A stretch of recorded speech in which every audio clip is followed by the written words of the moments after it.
السلام علیکم ورحمۃ اللہ وبرکاتہ۔ ان الحمد للہ والصلاة والسلام علی رسول اللہ وآلہ وصحبہ ومن والاه۔ اعوذ باللہ من الشیطان الرجیم۔ لقد کان لکم فی رسول اللہ اسوۃ حسنہ۔ برادران اسلام اور اسلامی خواتین، رسول صلی اللہ علیہ وسلم کی زندگی ہم سب کے لیے بہترین آئیڈیل ہے، نمونہ ہے، اسوہ ہے۔ عرب میں آج شعبان کی 13 تاریخ ہے۔ ہندوستان کی سرزمین پر آنے والے کل کو 13 تاریخ ہوگی۔ عربی کی 13 اور 14 اور 15 تاریخ کو ایام بیض کہتے ہیں، یعنی وہ ایام جن کی راتیں اجالی رہتی ہیں۔ عربی چاند کے اعتبار سے 13، 14، 15 کو 13، 14، 15 کو رات پوری اجالی ہوتی ہے۔ ہمارے نبی صلی اللہ علیہ وسلم ماہانہ روزہ جو رکھا کرتے تھے وہ عربی مہینہ کے 3 تاریخوں میں، یعنی 13 کو، 14 کو، 15 کو رکھتے تھے۔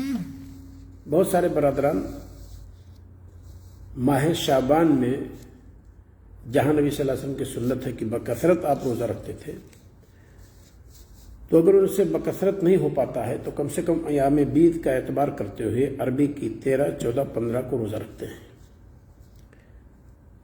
یہ بھی سنت ہے، اس میں کوئی شک نہیں۔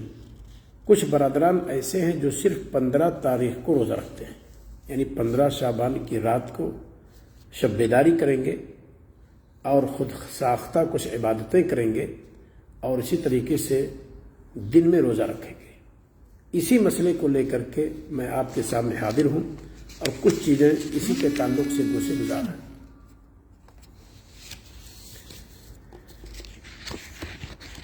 سب سے پہلے میں ایک حدیث پیش کرتا ہوں، اور یہ حدیث ہے سنن ابن ماجہ کی، کتاب اقامت الصلاۃ والسنۃ فیہا کے اندر ابن ماجہ رحمہ اللہ نے اسے ذکر کی ہے۔ باب ما جاء فی لیلۃ النصف من شعبان، حدیث کا نمبر ہے 1390، اور محدث عصر علامہ ناصر الدین البانی رحمہ اللہ نے اس حدیث کو حسن قرار دیا ہے۔ وہ حدیث پہلے ہم سناتے ہیں، ذرا دیکھیں۔ ابو موسیٰ اشعری رضی اللہ تعالیٰ عنہ راوی ہیں، رسول اکرم صلی اللہ علیہ وسلم سے روایت کرتے ہیں کہ آپ نے فرمایا، ان اللہ لیطلع فی لیلۃ النصف من شعبان فیغفر لجمیع خلقہ الا لمشرک او مشاہد۔ اللہ رب العالمین نصف شعبان کی رات اپنے بندوں پر نظر فرماتا ہے، مطلع ہوتا ہے، پھر مشرک اور کینہ پرور کے سوا اپنی ساری مخلوق کو بخش دیتا ہے۔ یہ روایت ہے، بہت سارے علماء نے اس پر کلام کیا ہے، اور محدث عصر علامہ ناصر الدین البانی رحمہ اللہ نے اسے حسن قرار دیا ہے۔ یہاں تھوڑی سی وضاحت ہے۔ علماء کے مابین یہ مسئلہ متفق علیہ ہے کہ عبادات کے مسائل توقیفی ہیں، ساتھ ہی یہ بھی متفق علیہ ہے کہ کسی بھی عمل، وقت، جگہ اور شخص کی فضیلت کتاب و سنت ہی سے ثابت ہوگی۔ فلاں شخص کی یہ فضیلت ہے، فلاں وقت کی یہ فضیلت ہے، فلاں جگہ کی یہ فضیلت ہے، یہ کتاب و سنت ہی پر منحصر ہے، ہم اور آپ اسے نہیں بیان کر سکتے ہیں۔ ورنہ ممکن ہے ہم جسے صاحب فضل باور کرتے ہیں حقیقت میں ہو ایسا نہ ہو۔ دوسری بات، 15 شعبان کی رات کی فضیلت کی جو جھلک ہم بعض حدیث میں دیکھتے ہیں، وہاں کسی عبادت کی کسی خاص کیفیت کا ذکر صحیح روایات میں نہیں ملتا ہے۔ یعنی جیسے حدیث جو میں نے پڑھی ہے، اس حدیث کو سب سے پہلے کس نے سنایا ہے؟ حدیث رسول کی ہے تو رسول صلی اللہ علیہ وسلم نے سب سے پہلے سے پڑھی ہے، آپ کا قول ہے یہ، اور سب سے پہلے سننے والے جو لوگ ہیں وہ صحابہ کرام ہیں۔ تو نبی کریم صلی اللہ علیہ وسلم کی حدیث اگر علامہ ناصر الدین البانی رحمہ اللہ کے تحسین کے بمطابق ہم اسے تسلیم کر لیتے ہیں کہ قابل عمل ہے۔ تو نبی کریم صلی اللہ علیہ وسلم سے اس تعلق سے کیا ملتا ہے آپ کو؟ کیا آپ نے 15 شعبان کی رات کو خصوصی طور پر الفیہ صلاۃ ادا کی ہے؟ خصوصی طور پر آپ نے قبر کی زیارت کی ہے؟ خصوصی طور پر آپ صلی اللہ علیہ وسلم نے صلاۃ غائب ادا کی ہے؟ یا اور دیگر صلاۃ جو مختلف کیفیتوں کے ساتھ ضعیف اور موضوع روایات میں بیان ہے؟ کیا رسول صلی اللہ علیہ وسلم سے کچھ ثابت ہے؟ تو رسول صلی اللہ علیہ وسلم نے 15 شعبان کی رات کی فضیلت اگر بیان کی ہے تو سب سے پہلے آپ صلی اللہ علیہ وسلم کے عمل میں خود ہمیں دیکھنا ہوگا کہ آپ صلی اللہ علیہ وسلم کا کردار کیا رہا ہے۔ کیا وہ 40 رکعت جو آپ صلی اللہ علیہ وسلم دن رات میں پڑھتے تھے، آپ نے 15 شعبان کے دن اور رات میں کچھ اضافہ کیا ہے آپ نے؟ یعنی 17 رکعت آپ فرض پڑھتے تھے اور 12 رکعت سنت مؤکدہ آپ پڑھتے تھے۔ 12 اور 17 29 اور 11 رکعت نبی کریم صلی اللہ علیہ وسلم تہجد ادا کرتے تھے۔ یہ کل 40 رکعتیں معمول کے ساتھ نبی کریم صلی اللہ علیہ وسلم 24 گھنٹہ میں پڑھتے تھے، جیسا کہ ابن قیم الجوزیہ رحمہ اللہ نے اس کی صراحت زاد المعاد میں کی ہے۔ تو کیا ہمارے نبی صلی اللہ علیہ وسلم اس معمول سے ہٹ کر کے 15 شعبان کی رات کو خصوصی طور پر، یعنی اس حیثیت سے کہ آج 15 شعبان کی رات ہے، کیا کچھ ذکر و اذکار آپ سے ثابت ہیں؟ کیا کوئی صلاۃ آپ سے ثابت ہے؟ یا خصوصیت کے ساتھ 15 شعبان کے دن کو کوئی صوم ثابت ہے؟ رہا مسئلہ یہ کہ ہاں آپ صلی اللہ علیہ وسلم چونکہ شعبان کے اکثر ایام حالت صوم میں گزارتے تھے، اس میں 15 شعبان بھی داخل ہے، یا ایام بیت کا اعتبار کر لیں کہ عربی کی 13 14 15، تو اس دو کے ساتھ 15 بھی شامل ہے، اس میں کوئی شک نہیں ہے۔ تو ہم نبی کریم صلی اللہ علیہ وسلم کی زندگی میں اس تعلق سے کوئی بدلاؤ نہیں دیکھتے۔ صحابہ رضی اللہ تعالیٰ عنہم اجمعین سے بھی صحیح سند متن کے ساتھ اس طرح سے کوئی چیز تفصیل سے نہیں ملتی ہے کہ نبی کریم صلی اللہ علیہ وسلم نے اس تعلق سے کوئی نفلی صلاۃ ادا کی ہو، دعا و استغفار کیا ہو 15 شعبان کی رات کو خصوصی طور پر، قرآن کی تلاوت کی ہو جو آپ دیگر ایام میں نہ کرتے رہے ہو۔ یہاں اس روایت کو جسے بعض محققین نے قبول نہیں کیا ہے، یعنی ان اللہ لا یطلع فی لیلۃ النصف من شعبان فیغفر لجمیع خلقہ الا لمشرک ومشاہد، اس کا مسئلہ جہاں تک ہے بعض علماء نے اس کو ضعیف قرار دیا ہے۔ محدث اثر علامہ ناصر الدین البانی رحمہ اللہ قوی قرار دیتے ہیں، جیسے کہ میں پہلے بیان کر چکا ہوں۔ تو اسے ہمیں اور آپ کو دقت کے ساتھ دیکھنا چاہیے کہ نبی کریم صلی اللہ علیہ وسلم کا عمل خود کیا رہا ہے، اور کچھ فتاوے اگر ہم یہاں نقل کریں کہ لوگوں نے اس تعلق سے کیا باتیں کہی ہیں، باتیں تو بہت ساری ہیں۔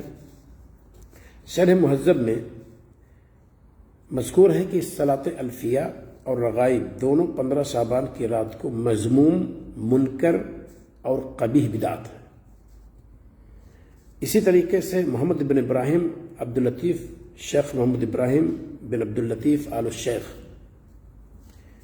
1398 ہجری میں انتقال ہوا ہے، کہتے ہیں والصحیح انہ لا مزیۃ لہا بتخصیص عبادہ، یعنی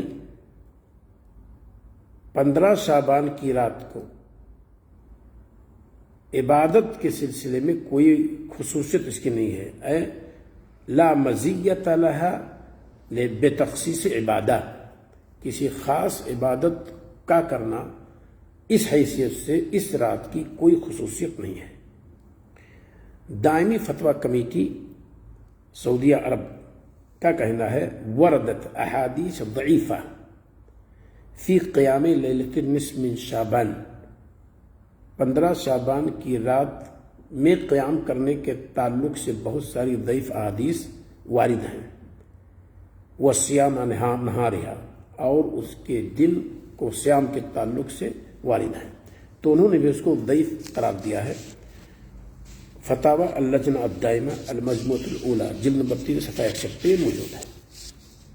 کمیٹی کا دوسرا فتویٰ ہے وبالجملہ فإنه لم يصح شيء من الأحاديث التي وردت في فضيلة إحياء ليلة النصف من شعبان وصوم يومها عند المحققين من علماء الحديث۔ خلاصہ کے طور پر 15 شعبان کی رات کو زندہ رکھنے اور اس کے دن کو روزہ رکھنے کے سلسلے میں وارد جو چیزیں ہیں وہ کچھ بھی ثابت نہیں ہے۔ کمیٹی کا تیسرا فتویٰ ہے لا یستحب تخصیص لیلۃ النصف من شعبان بشیء من العبادہ، یعنی 15 شعبان کی رات کو کسی بھی عبادت کے ساتھ خاص کرنا مستحب نہیں ہے۔ تو یہ ہے فتاوی لجنہ دائمہ کا خیال ہے اس تعلق سے، اسے ہم اور آپ کو جاننا چاہیے۔ یہاں اس حدیث کے اندر جو ہم نے پڑھی ہے اس کے اندر کیا ہے؟ اس میں یہ ہے کہ اللہ رب العالمین 15 شعبان کی رات کو مطلع ہوتا ہے، فیغفر لجمیع خلقہ الا لمشرک ومشاہد۔ اللہ تعالیٰ کا مطلع ہونا یا اللہ تعالیٰ کا سمائے دنیا پر نازل فرمانا صحیح بخاری کے اندر موجود ہے، اور صحیح مسلم کے اندر بھی موجود ہے۔ اس عبارت کو ہم دیکھ لیتے ہیں کہ وہ کیا ہے صحیح بخاری میں صحیح مسلم میں۔ ینزل ربنا تبارک و تعالی کل لیلۃ الی السماء الدنیا، ہر رات کو اللہ رب العالمین سماء دنیا کی طرف نازل فرماتا ہے، نزول فرماتا ہے۔ حین یبقى ثلث اللیل الآخر، جس وقت 1/3 آخری حصہ باقی رہتا ہے۔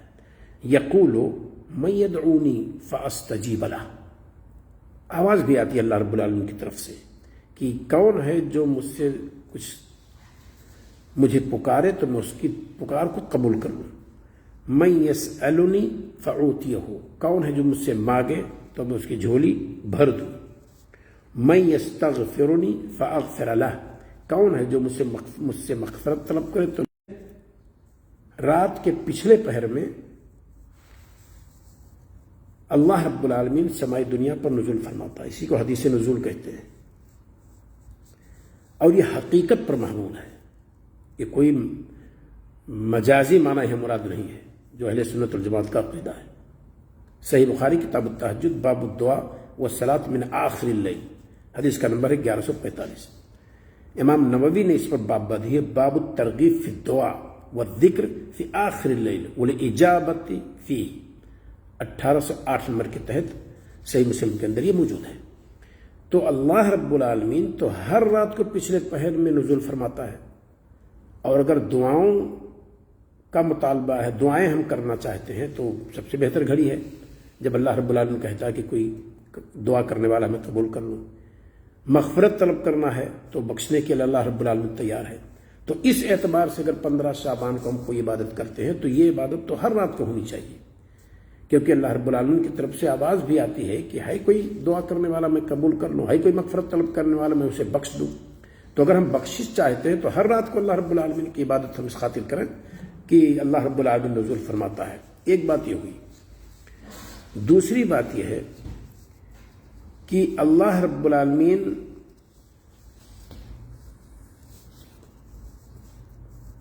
بندوں کے اعمال پر مطلع ہوتا ہے، اور بندوں کے اعمال اللہ تعالیٰ کو پیش ہوتے ہیں۔ ایک عام حدیث میں ہے جو 15 شعبان کی رات سے متعلق نہیں ہے، رسول اکرم صلی اللہ علیہ وسلم فرماتے ہیں، اس کو میں حافظے سے پڑھ دیتا ہوں، اس کی عبارت میں انشاءاللہ وہ صحیح ہوگی۔ رسول اکرم صلی اللہ علیہ وسلم فرماتے ہیں شعبان بین رجب و رمضان، شعبان کا مہینہ یہ رجب رمضان کے بیچ میں ہے، یغفل او تغفل الناس، لوگ اس سے غافل ہوتے ہیں، ترفع فیہ اعمال العباد الی اللہ، بعد روایات میں ہے سنن بہقی کے الی رب العالمین، اس میں بندوں کے اعمال جہانوں کے پروردگار کو پیش ہوتے ہیں۔ فاحب ان یرفع عملی وانا صائم، تو میں چاہتا ہوں کہ میرا عمل اللہ تعالیٰ کو پیش ہو اور میں روزہ سے رہوں۔ کچھ لوگوں نے، یہ عام حدیث ہے جو پورے شعبان کے تعلق سے ہے، اس میں 15 شعبان کا تذکرہ نہیں ہے، کچھ لوگ اس کو 15 شعبان پر منطبق کرنے کی کوشش کرتے ہیں، چلو ہم 15 شعبان کو مان لیتے ہیں، اس اعتبار سے لوگ اس کو گویا کی خصوصیت دیتے ہیں کہ اللہ رب العالمین کو بندوں کے اعمال پیش ہوتے ہیں۔ تو بندوں کے اعمال اللہ تعالیٰ کو صرف شعبان کے 15 تاریخ کو نہیں پیش ہوتے ہیں۔ یہ 15 تاریخ میں اس لیے کہہ رہا ہوں کہ ہمارے مخاطب نے 15 تاریخ پر اس حدیث کو مطابق کیا ہے، ورنہ حدیث میں اس کا تذکرہ نہیں ہے، وہ شعبان کے مہینے کی کسی بھی تاریخ کوئی چیز ہو سکتی ہے۔ بندوں کے اعمال اللہ تعالیٰ کو پیش کیے جاتے ہیں یا اٹھائے جاتے ہیں، یہ جمعرات اور جمعہ کو بھی ہوتا ہے ہر ہفتے میں۔ ذرا دیکھیے روایت، رسول اکرم صلی اللہ علیہ وسلم فرماتے ہیں وَفِيهِ تُرْفَعُ الْأَعْمَالُ تُفْتَحُ أَبْوَابُ الْجَنَّةِ تُفْتَحُ أَبْوَابُ الْجَنَّةِ كُلَّ اثنين وخميس، ہر سوموار کو اور جمعرات کو جنت کے دروازے کھولے جاتے ہیں۔ وقال غیر سہیل، اس کے تمام روات میں سے سہیل کے علاوہ نے کہا ہے وَتُعْرَضُ الْأَعْمَالُ كُلَّ اثنين وخميس، پیش کیے جاتے ہیں اعمال ہر اثنین کو اور ہر خمیس کو، یعنی ہر سوموار کو اور جمعرات کو۔ تو 15 رات کی کون سی خصوصیت اس میں ہے؟ اگر بندوں کے اعمال پیش کیے جانے کی وجہ سے، اور ایک بات اور سن لیجیے، یہ بھی موجود ہے، وہاں بھی نبی کریم صلی اللہ علیہ وسلم نے جیسے کہا ہے، یہاں بھی آپ صلی اللہ علیہ وسلم نے یہی کہا ہے فَأُحِبُّ اللہ يُعْرَضَ عَمَلِي إِلَّا وَأَنَا صَائِمٌ، تو میں چاہتا ہوں کہ جمعرات اور سوموار کو بھی میرا عمل اللہ تعالیٰ کو نہ پیش ہو مگر یہ کہ میں روزہ سے رہوں۔ تو نبی کریم صلی اللہ علیہ وسلم سوموار اور جمعرات کو روزہ رکھتے تھے، جہاں کئی وجوہات تھے، جہاں سوموار کے دن روزہ رکھنے کے 6 وجوہات ہیں اور جمعرات کے روزہ رکھنے کے 3 وجوہات ہیں، انہی میں سے ایک وجہ دونوں دن روزہ رکھنے کی یہ بھی ہے کہ بندوں کے اعمال اللہ تعالیٰ کو پیش ہوتے ہیں۔ تو یہ تو ہر ہفتے جمعرات اور جمعہ کو ہوتا ہے، خالی 15 شعبان کا مسئلہ کیا ہے؟ جبکہ 15 شعبان کی صراحت ہے بھی نہیں، وہ پورے شعبان کے تعلق سے ہے، تو اس اعتبار سے بھی 15 شعبان کی اس میں کوئی خصوصیت باقی نہیں رہ جاتی ہے۔ تو ہماری اور آپ کی کوشش ہونی چاہیے کہ نبی کریم صلی اللہ علیہ وسلم سے جو چیز ثابت ہے اس پر عمل کریں، اور وہ لوگ جو فرض نماز سے یعنی فرض صلاۃ سے پیچھے رہتے ہیں، یعنی 2 4 4 3 4 17 رکعت، 2 4 4 3 4 2 فجر، 4 4 ظہر عصر، 3 4 مغرب اور عشاء، یہ 17 رکعتیں ہیں۔ اس کی فرضیت میں کسی کو شک نہیں ہے، اس میں سستی و کاہلی کا مظاہرہ کرتے ہیں، اور 15 شعبان کی رات کو جاگنے کے لیے ایک ہفتہ پہلے ہی سے کپڑا وغیرہ صاف کرنا شروع کر دیتے ہیں، گھر کی صفائی، چونا گد سب کچھ کرنے لگتے ہیں۔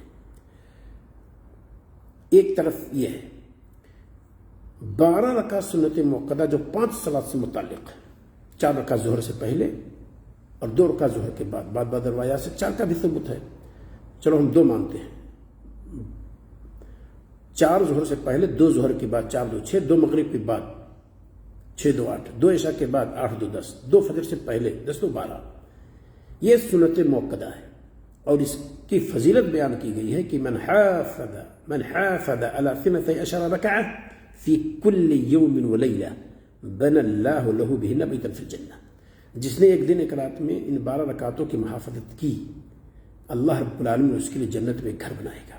اس کی توفیق ہمیں نہیں ہو پاتی ہے، اور 15 شعبان کی رات کو الفیہ صلاۃ و ہزاری صلاۃ اور دیگر کیفیتوں کے ساتھ اس کو ادا کرنا، جس کے تعلق سے صحیح کوئی سند نہیں ہے، اس کے کرنے کے لیے ہم آپ پریشان رہتے ہیں، اس فضیلت کو حاصل کرنے کے لیے تیار نہیں ہیں۔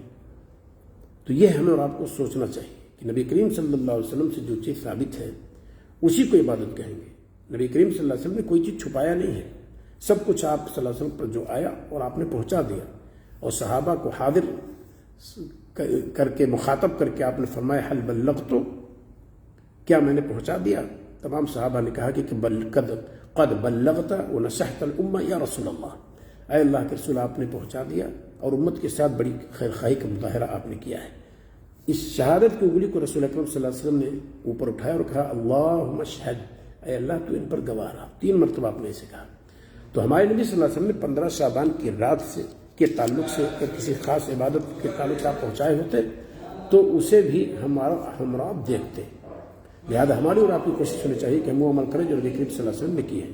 السلام علیکم ورحمۃ اللہ وبرکاتہ۔